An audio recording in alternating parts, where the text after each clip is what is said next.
Podshuba salatini men ko'rsatgan usulda aniq tayyorlab ko'rmagansiz. Qaynatib olingan lavlaglarni videoda ko'rsatilgan usulda paraklab olamiz. Sabzi, kartoshka va tuxumni qirg'ichni mayda tishida qirib chiqaramiz. Ko'k piyoz va tuzlangan baliqni uzun qilib qo'yamiz. Podshuba salatini taxlash jarayonini videoda ketma-ketlikda ko'rsatilgandek qilamiz. Lavlagi shirin, kartoshka tuzsiz bo'lganligi uchun ozgina tuz sepib yuboramiz. Har bir sabzavotni solganimizdan keyin qo'limiz bilan sekin ohista bosib qo'yamiz.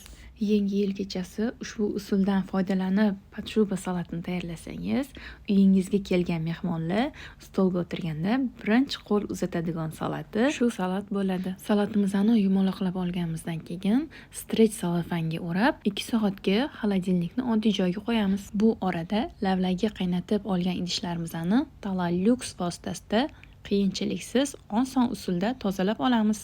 Podshuba salati dasturxonga tortilayotganda juda noqulay.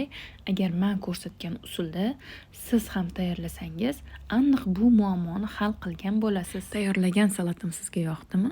Yoqqan bo'lsa, kommentariyada yozib qoldiring. Menga obuna bo'ling. Video yoqqan bo'lsa, yurakchani qizartirib qo'ying.